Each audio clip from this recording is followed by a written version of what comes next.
Cinema shooting చేస్తున్నాం. మన hero వచ్చారు కాబట్టి మనందరం కూడా ఇక స్టార్ట్ చేద్దాం. ముందుగా Telugu film industry employees federation 24 కార్మిక సంఘాల సోదరీమణులందరికీ పేరు పేరున నమస్కారాలు తెలియజేసుకుంటూ ఈ వేదికను అలంకరించిన మన పేదల పెన్నిధి తెలంగాణ రాష్ట్ర ముఖ్యమంత్రి వర్యులు మన సినీ చరిత్రలో 1992 తర్వాత చెన్నై నుంచి హైదరాబాద్ వచ్చిన తర్వాత ఇంతవరకు సినీ కార్మికులు ఏ ఒక్క ముఖ్యమంత్రి గారిని కలిసింది లేదండి. మొట్టమొదటిసారి అసలు 24 శాఖలు ఉన్నాయి, శాఖల్లో 25,000 మంది సినీ కార్మికులు ఉన్నారని గుర్తించి మీ కష్టాన్ని తెలుసుకుంటాను అని చెప్పి ఇంటికి పిలిచి 3 గంటల సేపు సుదీర్ఘంగా ఒక్కొక్క యూనియన్ గురించి సమస్యలు తెలుసుకున్న మన సినిమా హీరో, మన తెలంగాణ రాష్ట్ర హీరో, మన పేదల హీరో, మన తెలంగాణ రాష్ట్ర ముఖ్యమంత్రులు శ్రీ రేవంత్ రెడ్డి గారికి మన అందరి తరపున స్వాగతం పలుకుదాం. అలాగే ఈ కార్యక్రమానికి ఇచ్చేసిన మన మంత్రివర్యులు పొన్నం ప్రభాకర్ గారికి, మన ఎంపీ అనిల్ కుమార్ గారికి, మన రఘువీర్ గారికి, ఎంపీ రఘువీర్ గారికి, అలాగే మన సినీ నిర్మాత రోహిణ్ రెడ్డి గారికి, మన ప్రభుత్వ సలహాదారులు వేం నరేందర్ రెడ్డి గారికి, మన ఛాంబర్ అధ్యక్షులు భరతభూషణ్ గారికి, దామోదర్ ప్రసాద్ గారికి, ప్రసన్న కుమార్ గారికి, తెలంగాణ ఛాంబర్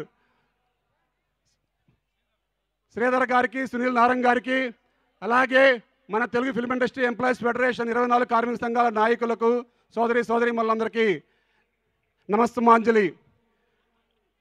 మనందరం కూడా గత కొద్ది కాలం క్రితం మనం ఎప్పుడు కూడా సినీ కార్మికుల వేతనాల గురించి కానీ ఎంతో నిరసన తెలియజేశాం. ఆ నిరసన తెలియజేసిన సమయంలో మన రేవంత్ రెడ్డి గారు అసలు మీకు కష్టం ఏంటి, మీరు ఎందుకు నిరసన తెలియజేశారని మనందరినీ పిలిచి వారు మాట్లాడి మీకు అంతా నేనున్నాను, నేను భరోసా ఇస్తాను అని వారి కష్టాలన్నీ తెలుసుకొని వారు మనకు భరోసా ఇచ్చారు. ఆ రోజు అడిగాం, సార్ మేము ఇంతవరకు అసలు ముఖ్యమంత్రి గారిని కలిసింది లేదు, వారితో మాట్లాడింది లేదు, మీరు మాకు ఈ అవకాశం ఇచ్చినందుకు తెలంగాణ రాష్ట్ర ముఖ్యమంత్రి అయిన తర్వాత మీకు కలుసుకునే అవకాశం కల్పించారు కాబట్టి ఒక్కసారి మిమ్మల్ని సన్మానం చేసుకునే అవకాశం కల్పించమని అడిగాం. వారు నేను చెప్తాను అని చెప్పారు. కానీ మనం ఈ మధ్యకాలంలో షూటింగ్లు అన్నీ స్టార్ట్ చేసిన తర్వాత మీరు పెట్టుకోండి అని మనకు సమయం ఇచ్చారు. కానీ ఈరోజు వర్షం కూడా, సినిమా కార్మికులు అంటే ఎంత ఓర్పుగా ఉంటారో చూద్దామని చెప్పేసి వర్షం కూడా పడుతుంది. మన సినిమా షాట్లు ఎలా చేస్తారో కూడా ప్రత్యక్షంగా చూడటానికే ఈరోజు వర్షం కూడా పడ్డట్టుంది. ఒక రైన్ షాట్ లాగా మన ఫైటర్స్ కానీ అందరం కూడా మనం ఎలా రైన్ షాట్ చేస్తామో అలా షాట్లో మనం షూటింగ్ పెట్టుకుందాం అనుకుందాం. మన హీరో గారు ఇప్పుడు ఎందుకంటే వర్షం పడుతుంది కాబట్టి ఇంకా ఎక్కువ మాట్లాడి మీ సమయం కూడా వృధా చేయము. ఏదున్నా సరే మాకు ఒకటే నమ్మకం, మేము 24 కార్మిక సంఘాల నాయకులు అందరం కూడా వెళ్ళి స్వయంగా కలిసిన తర్వాత ఒకే ఒక్క మాటతో ముగించారు, ఏ కష్టం ఉన్నా సరే అన్నీ రాసుకున్నారు. మీకు ఆరోగ్య భద్రత విషయంలో కానీ, మీ షూటింగ్ల విషయాల్లో కానీ, మీకు నిర్మాతలతో ఏ ఉన్నా సరే వారి కష్టాలు వారికి ఉన్నాయి, మీ కష్టాలు మీకున్నాయి కాబట్టి ఎవరికి ఇద్దరికి సయోధ్య ఉండే విధంగా అన్ని కష్టాలని మేము భాగస్వామ్యం చేస్తాను. నేనున్నాను మీకు. ఒక గృహవసతి కానీ, ఏదన్నా ఒక అంబులెన్స్ షూటింగ్ అంబులెన్స్లు కానీ అన్ని విషయాల్లో కానీ నేను భద్రత ఇస్తానని చెప్పేసి వారు మాట ఇచ్చారు.